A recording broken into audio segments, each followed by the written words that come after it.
Allah Taala Kuday mintip aytты дейт.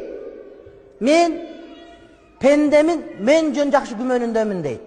Эгер Кудай Таала Кудай мага ушундай берет деп жакшы күмөн кылса, мен жакшы күмөнүндөй болом. Эгерде мен жөнүндө Кудай Таалам жөнүндө пендем жаман күмөн кылып мага бербейт, сага бербей эле коем дейт. Демек силердин Кудайга болгон кандай оюңар, күмөнүңөр болсо, мен ошондой болуп берем дейт.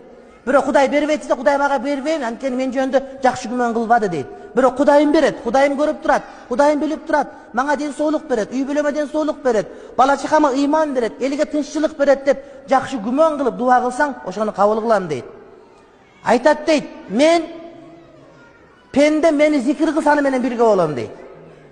Кудай Таалам айтат, пенде мени зикир кылып эстесе, мен аны менен бирге болом. Эгерде мени ичинен жашырып эстесе, мен дагы жашыруум бирге болом дейт. Мен аны өзүмчө гана мактап айтып коем дейт. Эгерде мени көпчүлүк адамдын астына зикир кылып айтса,